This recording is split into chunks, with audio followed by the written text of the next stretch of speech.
새로 지은 고급 주택을 소유한 한 분이 있었습니다. 어느 날 가스 회사에서 서비스 차원으로 전화가 걸려왔습니다. 집을 방문해서 파일럿 라이트를 점검하고 히터를 점검해 주겠다는 겁니다. 집주인은 고맙다고 말하면서 그 대신에 자기가 반드시 집에 있을 때에만 자기 집을 와달라고 그렇게 부탁을 했습니다. 만일 자신이 집에 없으면 가스회사 직원이 히터를 작동할 수 없다고 말해 주었습니다. 그러자 전화 건 사람은 자기들 회사 직원은 정말 잘 훈련된 사람이어서 전혀 문제될 것이 없다고, 걱정할 필요가 없다고 그렇게 이야기를 해 주었습니다. 그게 아니고 반드시 내가 있어야 한다고 계속 얘기를 하는데도 그쪽에서는 계속 걱정하지 말라고 우리 직원이 가서 다 일을 처리한다고 그렇게 얘기를 하는 겁니다. 그래서 마침내 집주인이 이렇게 설명을 해 주었습니다. 당신은 지금 내가 말하는 걸 전혀 이해하지 못하고 있습니다. 당신 회사 직원이 히터를 조정하려 하면 대단히 당황하게 될 겁니다. 왜냐하면 복도에 온도계가 하나 달려있긴 한데 그건 가짜입니다. 복도에 달린 온도계는 내 부인이 갖고 놀라고 내가 이렇게 해놓은 거고, 그리고 진짜 온도계는 내가 몰래 숨겨놨습니다. 나만 그 온도계를 알고 있으니까 반드시 내가 있을 때 나를 방문해야 됩니다. 그렇게 얘기를 해줬습니다. 우리가 인생을 살아가는 동안에 누군가가 나 몰래 온도계를 어딘가에 숨겨놓은 듯한 느낌을 받을 때가 있습니다. 내가 그 온도계를 조정하면 온도가 금방 변할 것 같은데 전혀 변화가 없을 때, 또 내가 지금까지 계획했던 것들이 다 수포로 돌아갈 때, 내가 아무리 문제를 해결하려고 노력해도 전혀 효력이 나오지 않을 때, 우리는 내가 현재 만지고 있는 온도계 말고 진짜 다른 온도계가 어딘가에 숨겨져 있지는 않은가, 그런 느낌이 들 때가 있습니다. 특히 믿음이 좋은 사람에게 이런 일이 벌어질 때 더욱더 당황하게 됩니다. 우리는 믿는 구석이 있죠. 로마서 8장 28절입니다. 우리가 알거니와 하나님을 사랑하는 자 곧 그 뜻대로 부르심을 입은 자들에게는 모든 것이 합력하여 선을 이루느니라. 우리들이 잘 알고 잘 외우는 그런 말씀입니다. 우리가 하나님의 부르심을 받고 하나님이 우리를 사랑하시고 우리가 하나님의 자녀가 되었으니 우리에게는 모든 것이 합력하여 선을 이룬다고 우리가 배웠고 또 우리가 그렇게 믿고 있지 않습니까? 그런데 문제는 우리의 현실을 보면 꼭 그렇지만은 않은 것을 우리들이 발견하는 것입니다. 이 하나님의 약속을 붙들고 계속 인내하고 있는데 내 느낌으로는 하나님께서 과연 나를 지금 지켜보고 계시는가, 그런 의심이 들 때가 있는 겁니다. 내가 하나님의 자녀가 되고 하나님이 나를 사랑하셔도 모든 것이 합력하여 선이 되지 않는 것을 보게 되는데, 그럴 때 내 마음이 괴로운 것입니다. 오늘 본문 말씀에 보면 아브라함이 바로 이와 비슷한 상황에 처한 것을 발견하게 됩니다. 오늘 본문 이전의 상황을 먼저 간단히 살펴보면 아브라함은 북쪽의 4명의 왕과 전투를 벌였습니다. 아브라함이 이렇게 한 이유는 자기 조카 롯 때문이었습니다. 이 4명의 왕들이 남쪽으로 내려오면서 여러 부족들을 정복하고 그곳에 있는 사람들과 재물들을 다 탈취해 갔는데, 그들 중에 아브라함의 조카인 롯과 그의 가족들도 포함되어 있는 겁니다. 그래서 이 소식을 전해 듣고 나서 아브라함은 급히 300명의 군사를 모집을 해서 그들을 쫓아갔습니다. 그리고 밤중에 그들을 급습을 해서 격퇴하고 롯과 그에 속한 사람들을 비롯한 모든 포로들을 해방시켜 주었습니다. 그리고 집으로 오는 중에 예루살렘 쪽으로 지나게 되는데, 그곳에서 살렘왕 하나님의 제사장 멜기세덱이 나와서 아브라함을 영접하고 그를 축복을 할 때 아브라함은 그에게 11절을 감사의 예물을 드리게 되었습니다. 이 사건이 일어난 후가 오늘 15장 내용입니다. 하나님이 아브라함에게 환상 중에 나타나셔서 이렇게 말씀하셨습니다. 아브라함아, 두려워하지 말라. 나는 내 방패요 너의 지극히 큰 상급이니라. 여기에 보면 하나님께서 아브라함 보고 두려워하지 말라 그러는데 그 이유가 어디에 있겠습니까? 아브라함이 두려워하기 때문이죠, 물론. 그럼 뭘 두려워하겠습니까? 하나님께서는 두려워하지 말라, 내가 너를 지켜주겠다고 말씀하시는데, 아브라함이 두려워하는 것은 주변의 적대적인 나라들 때문입니다.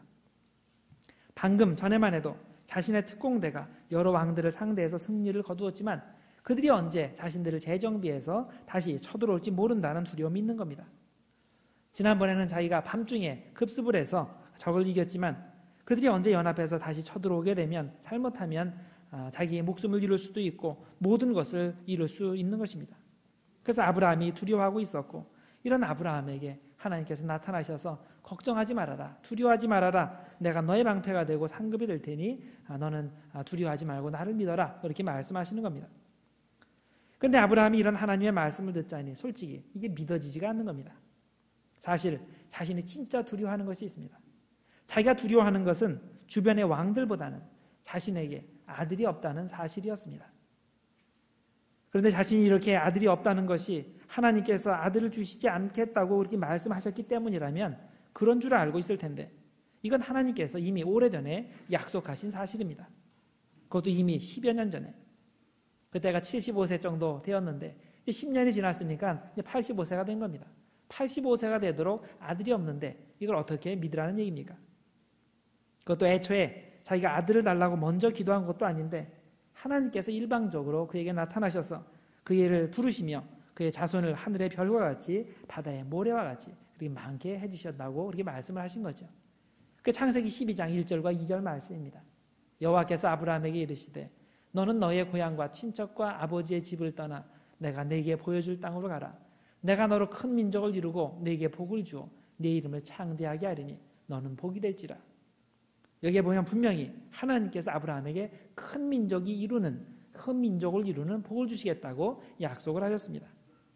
그러면서 아브라함에게 고향을 떠나서 내가 내게 지시할 땅으로 가라고 말씀하셨습니다. 아브라함은 이 약속의 말씀을 믿고 의지하고 실제로 순종하여 떠났습니다. 그런데 이제 10여 년이 지난 후에 보니까 하나님께서 하나님 편에서 약속 이행을 하지 않으신 겁니다. 아브라함의 자손이 하늘의 별과 같이 바다의 모래와 같이 되려면 우선 최소한 자손은 한 명이라도 있어야 될 게 아닙니까? 이런 약속을 주었는데 지금 10여 년이 지나도록 자기한테 자손이 한 명도 없는 겁니다. 그런데 하나님께서 어느 날 나타나셔서 두려워하지 말라 그렇게 말씀하시는데 과연 그걸 믿을 수가 있겠습니까? 그래서 오늘 말씀 2절과 3절에 보면 이상 중에 찾아오신 하나님께 아브라함이 아주 회의적이고도 냉소적인 반응을 보이는 것을 우리들이 보게 됩니다. 2절과 3절입니다. 아브라함이 이르되 주 여호와여 무엇을 내게 주시려 하나이까? 나는 자식이 없사오니 나의 상속자는 이 다메섹 사람 엘리에셀이니이다. 아브라함이 또 이르되 주께서 내게 씨를 주지 아니하셨으니 내 집에서 길린 자가 내 상속자가 될 것이니이다. 하나님 책임이라는 거죠. 하나님께서 주시리라고 약속한 그 아들을 안 주셨으니 나는 딴 방법이 없습니다. 내 종 중에서 하나를 택해서 아들로 삼아야 되겠습니다. 오늘 이 2절과 3절 성경 말씀에는 완곡하게 부드럽게 표현하고 있지만 실제로는 따지는 겁니다. 하나님께서 지금까지 약속만 하셨지 뭘 주셨습니까? 저는 아들을 주신다는 약속만 믿고 살아왔는데 지금 10년 동안 자식이 없습니다. 어찌된 일입니까? 이제 계획을 바꿔야 되겠습니다. 세상 사람들이 다 그렇게 하는 식으로 이제 계획을 바꿔서 내 종을 내 아들로 삼아야 되겠습니다. 이제 제 방식대로 할 생각이니까 하나님이 주신 플랜 A는 더 이상 안 되니까 이제 플랜 B로 가겠습니다. 이런 얘기죠. 당시에는 사람이 자식이 없으면 종들 중에 하나를 택해서 양자로 삼는 그런 법이 있었습니다. 이렇게 해서라도 재산이 불법적으로 다른 사람들의 손에 넘어가는 것을 방지하기 위해서입니다. 어느 종을 양자로 드릴 경우에 그 종이 주인의 재산을 다 물려받게 됩니다. 그런데 주인이 종을 양자로 드린 후에 나중에 자기의 몸에서 자기의 아들이 생기게 되면 그 아들이 전체 유산의 2몫을 받게 되고 이 종은 그 나머지를 받도록 되어 있습니다.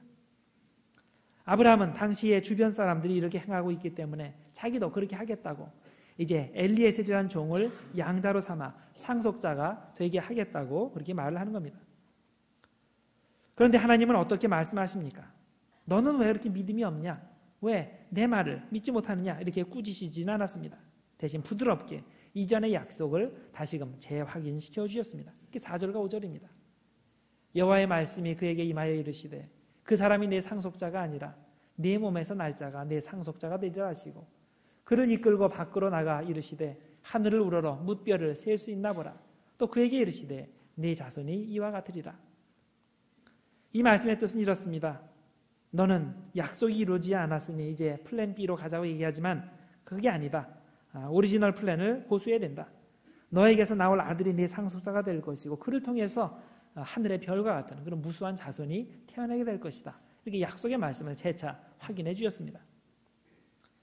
하나님은 이 약속을 주시고 그것을 확증하는 예식, 즉 언약식을 하도록 하셨습니다. 당시 사회에서는 양측이 어떤 중요한 계약을 맺을 때 동물을 가져다가 동물을 둘로 반을 딱 짜게 해서 그 양쪽에 놓고 그 계약하는 그 당사자들이 그 가운데를 지나가는 그런 예식을 행했습니다. 그들이 쪼개진 동물 사이로 지나갈 때 하는 말이 있습니다. 만일 우리 중에 이 계약을 깨는 사람이 있으면 그 사람은 이 쪼개진 동물처럼 될 것이다. 그렇게 둘이 얘기를 하면서 그 사이를 지나가는 겁니다. 어떻게 보면 아주 살벌한 예식이죠. 너 이거 약속 안 지면 너 죽어. 그러고서 지나가는 건데, 이걸 긍정적으로 보면 서로 간에 절대 언약을 깨지 않겠다는 가장 확실한 선언이 되는 것입니다. 아브라함이 하나님의 약속을 의심하니까 하나님께서 아브라함에게 확신을 심어주시기 위해서 이런 언약식을 하시겠다는 겁니다. 그것이 9절과 10절입니다. 여호와께서 그에게 이르시되 나를 위하여 3년 된 암소와 3년 된 암염소와 3년 된 수장과 산비둘기와 집비둘기 새끼를 가져올지니라. 아브라함이 그 모든 것을 가져다가 그 중간을 쪼개고 그 쪼갠 것을 마주 대하여 놓고 그 새는 쪼개지 아니하였다고 했습니다. 딱 들어맞지는 않지만 이런 종류의 현대판 언약식이 있는데 그게 뭔지 아십니까? 결혼식이 이 현대판 언약식이 될 겁니다. 여러분이 다 결혼식에 참여해 보셔서 알지만은 신부는 왼쪽에 또 신랑은 오른쪽에 서서 결혼식을 하게 됩니다. 그리고 신랑 신부뿐만이 아니고 하객들도 신랑 측은 오른쪽에 앉고 신부 측은 왼쪽에 앉고 이렇게 갈라져서 앉게 되죠. 그리고 결혼식이 다 끝난 후에 어떻게 합니까? 신랑 신부가 행진을 하는데 가운데로 양쪽 사이로 지나가게 되죠. 혹시 이런 그 아브라함의 옛날 전통을 따라서 이런 결혼 풍습이 생긴 것은 아닌가 뭐 그렇게 생각할 수도 있습니다. 그렇지만 설마 만일 이 결혼을 깨는 사람은 이 동물을 쪼개는 것 같이 그렇게 쪼개질 것이다 이런 경고성 상징 행위는 아니겠죠. 그 정도는 아닐지라도 계약, 언약에는 언제나 쌍방이 관계되는 행위이기 때문에 그 둘 사이로 지나가는 것이 당연하다고 생각될 수 있습니다. 어쨌든 하나님은 아브라함에게 이전에 주신 언약을 다시 재확인시켜 주시기 위해서 동물을 쪼개고 또 그 사이를 지나도록 하는 그런 언약식을 거행해 주셨습니다. 이제 우리들이 본문을 통해서 생각해 보아야 할 것이 있습니다. 그것은 왜 하나님은 이렇게 아브라함을 기다리게 하시는 것일까 하는 문제입니다.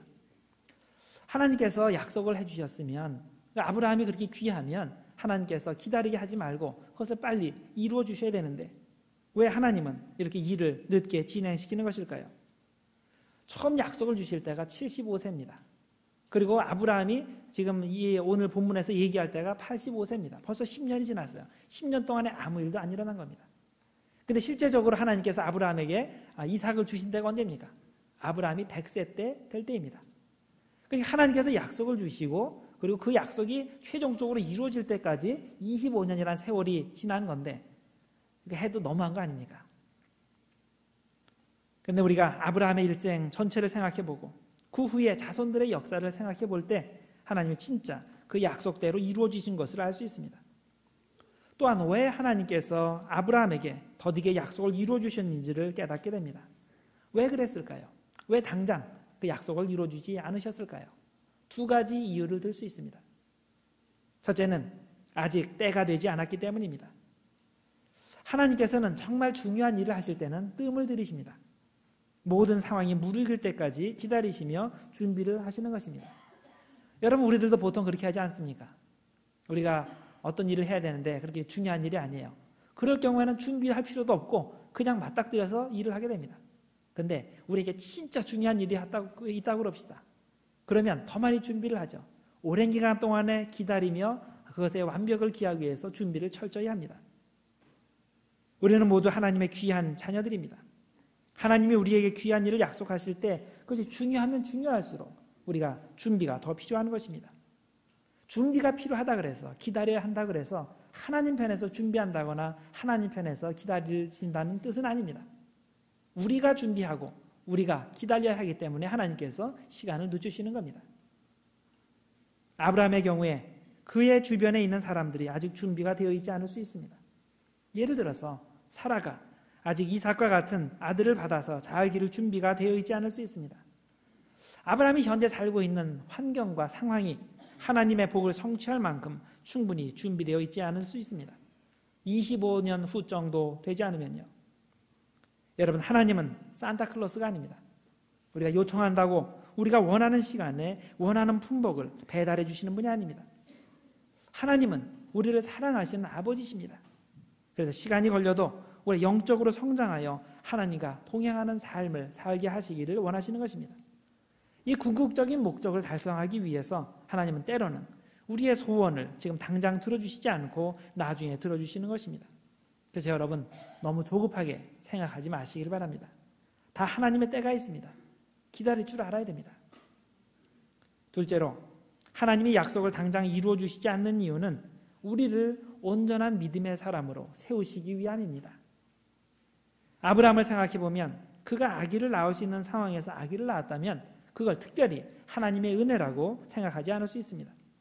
사실 20대나 30대나 젊은 사람이 아이를 낳았다면 그건 믿음과 별 상관이 없는 일입니다. 누구든지 할 수 있는 일반적인 자연스러운 일이기 때문입니다. 그런데 아기를 낳을 가능성이 없는 불가능한 상태에서 아기를 가졌다면 그건 정말로 하나님의 은혜인 것입니다. 하나님은 아브라함을 100세 때까지 기다리게 하심으로써 그의 믿음을 연단시키시고 그가 주님 앞에 온전한 믿음의 사람으로 서기 위해서, 또 그가 모든 것을 맡기고 하나님의 은혜로 사는 사람이 되기 위해서 연단시키시는 것입니다. 로마서 4장 17절과 18절에서는 아브라함에 대해서 이렇게 증언을 합니다. 기록된 바 내가 너를 많은 민족의 조상으로 세웠다 하심과 같으니 그가 믿은 바 하나님은 죽은 자를 살리시며 없는 것을 있는 것으로 부르시는 이시니라. 아브라함이 바랄 수 없는 중에 바라고 믿었으니 이는 내 후손이 이 같으리라 하신 말씀대로 많은 민족의 조상이 되게 하려 하심이라. 여러분, 아브라함이 아들을 낳는다는 것은 기적입니다. 전적으로 하나님의 은혜입니다. 하나님은 아브라함이 바랄 수 없는 중에 바라보기를 원하셨던 것입니다. 하나님은 죽은 자를 살리시며 없는 것을 있는 것으로 부르시는 분임을 체험하기를 원하셨던 것입니다. 비록 지금은 현재는 그러니까 믿음이 없어서 플랜 B를 가지고 인간적인 방법을 가지고 하나님께 제안을 했지만 하나님은 여전히 그를 믿음의 사람으로 세우시는 것이 목표인 것입니다. 야고보서 1장 2절에서 4절 사이에 이런 말씀이 있습니다. 내 형제들아, 너희가 여러 가지 시험을 만나거든 온전히 기쁘게 여기라. 이는 너희의 믿음의 시련이 인내를 만들어내는 줄 너희가 알미라. 인내를 온전히 이루라. 이는 너희로 온전하고 구비하여 조금도 부족함이 없게 하려 함이라. 여러분, 우리가 인내로 기다려야 하는 이유는 하나님의 때가 될 때 우리가 온전하고 구비하여 조금도 부족함이 없는 그런 믿음의 사람으로 나타나기 때문입니다. 그래서 아브라함을 25년 동안 기다리게 하셨고, 그리고 현재 하나님께서는 우리를 기다리게 하시는 것입니다. 약사가 되는 것을 인생의 꿈으로 알고 살았던 한 사람이 있었습니다. 어릴 적부터 약사가 되는 꿈을 가지고 약사가 되면 그러면 돈을 벌어서 그래서 사람들을 섬기고 또 하나님을 섬기고 하나님의 말씀을 전하고 이런 꿈을 가지고 있었습니다. 그래서 그 목표를 달성하기 위해서 어릴 적부터 자신의 인생의 여러 단계들을 철저히 계획을 했습니다. 우선 그는 대학생 시절에 결혼하기로 생각을 했습니다. 그래서 결혼할 사람을 적어도 찾기로 생각을 하고 그 조건들을 내놓고 그리고 그 신부의 조건들을 가지고서 하나님께 계속 기도를 올렸습니다. 그러니까 대학교에 들어가서 실제적으로 그런 참한 아가씨를 만나서 그래서 결국 결혼을 하게 됩니다. 졸업을 하고 이제 약사로 일하게 됐는데 약사로 일하면서도 자신의 계획대로 착착 일을 진행시켰습니다. 우선 자신을 훈련시켜줄 약사를 찾아서 그를 도와서 약국 일을 하고 이제 그가 은퇴하게 되면 그에게서 약국을 사서 그래서 그 약국을 계속 운영하기로 그런 계획을 세웠습니다. 그래서 실제로 자신의 계획대로 그런 약사를 찾았고 그를 위해서 열심히 일을 했고 또 그분이 은퇴하게 될 때 그로부터 돈을 주고서 비즈니스를 넘겨받았습니다. 이제 자신의 꿈이 이루어진 것입니다. 이제 여기서 돈을 많이 벌어서 하나님의 일을 많이 하고자 했습니다. 진짜 열심히 일을 했는데 어느 정도로 일을 했냐면 퇴근 후에는 직접 약을 들고 환자들에게 가서 전달하며 그들과 이야기하고 그들의 문제를 놓고 함께 기도하고 하나님에 대해서 증거를 했습니다. 그런데 그가 열심히 일하지만은 이상하게 비즈니스가 잘 안 되는 것입니다. 뭔가 이상하다고 생각했습니다. 그러다 이런 식으로 몇 년이 지나게 되는데 몇 년이 지난 후에 알고 보니까 그 은퇴했던 약사가 뒤에서 자기 손님들을 다 빼내어가는 것을 알게 되었습니다. 그러나 때는 너무 늦었고 비즈니스를 되돌이킬 수가 없었습니다. 그래서 하는 수 없이 비싼 돈을 주고서 그 약국을 넘겨받았는데 헐값에 그 사람한테 다시 이 약국을 넘길 수밖에 없었습니다. 이렇게 되니까 이 젊은이는 대단히 화가 났습니다. 절망감에 사로잡혔습니다. 어떻게 하나님께서 이러실 수 있나 화가 났습니다. 약사 일을 하면서 하나님을 섬기고 또 이웃을 섬기기로 그것을 평생 꿈으로 알고 진짜 열심히 일했는데 어떻게 해서 이런 일이 나에게 일어났나 원망이 생겼습니다. 그래도 살아야 되니까 일단 자신의 꿈을 접고서 다른 약사 밑에 들어가서 일을 하게 됐습니다. 그러면서 계속 하나님께 기도했습니다. 하나님, 도대체 뭐가 문제입니까? 도대체 어디가 잘못된 것입니까? 하나님께 알려달라고 기도를 했습니다. 그러던 어느 날 그의 형이 자기를 찾아와서 사업 제안을 했습니다. 형도 약사인데 함께 약국을 열자, 그렇게 제안을 하는 겁니다. 그런 이것이 하나님의 인도하심이라고 생각해서 그 제안을 받아들이고 함께 동업을 시작했습니다. 그런데 이 약국이 정말 잘 되는 겁니다. 그동안 만져보지 못한 정도의 돈을 한꺼번에 벌어들이게 되었습니다. 이제 그들은 부자가 되어서 원래 하나님께서 주신 꿈에 따라 하나님과 이웃을 위해 마음껏 봉사할 수 있게 되었습니다. 그래서 이제는 이 약사는 사람들을 만날 때마다 하나님께서 얼마나 자신을 축복해 주셨고 그리고 내가 어떻게 이렇게 될 수 있었는지 그것을 간증을 하기 시작했습니다. 그 간증의 내용이 이런 겁니다. 이전에는 정말로 내가 철저하게 모든 것을 계획을 다 세웠는데 이제는 계획이 아무것도 없습니다. 인생의 모든 문제에 대한 해답은 내가 없지만 한 가지 확실한 방법을 알고 있습니다. 그것은 하나님께서 인도하시는 대로, 하나님이 원하시는 대로, 하나님께서 문을 열어주시는 대로, 하나님께서 축복하시는 대로 그대로 순종하는 겁니다. 이렇게 얘기를 했습니다. 여러분, 하나님이 여러분에게 약속을 주셨다면 그걸 버리지 말고 끝까지 붙잡고 인내하시길 바랍니다. 당장 일이 이루어지지 않는다고 실망하지 말고 그걸 통해 하나님께서 나를 인내하게 만드시고 오랜 인내를 통해서 나를 온전한 신앙인으로 세워가신다는 것을 명심하시기 바랍니다. 실망하지 말고 끝까지 인내함으로써 하나님이 약속하신 축복을 모두 받으시는, 모두 아브라함의 믿음을 본받으시는 여러분들 되시기를 주님의 이름으로 축원드립니다. 기도하겠습니다. 하나님 아버지, 아브라함의 오랜 인내를 통해서 우리 자신을 돌아보게 하심을 감사드립니다. 하나님의 약속을 지니고 있음에도 불구하고 그것이 당장 이루어지지 않아 우리가 얼마나 당황하고 안타까워하고 있습니까? 더 나아가 우리가 얼마나 실망하고 절망하고 있습니까? 하나님, 우리에게 기다릴 수 있는 인내를 허락하여 주시옵소서. 이런 과정을 통해서 나를 단련시키시고 나를 온전한 믿음의 사람으로 세우시려는 주님의 뜻을 보게 하여 주시옵소서.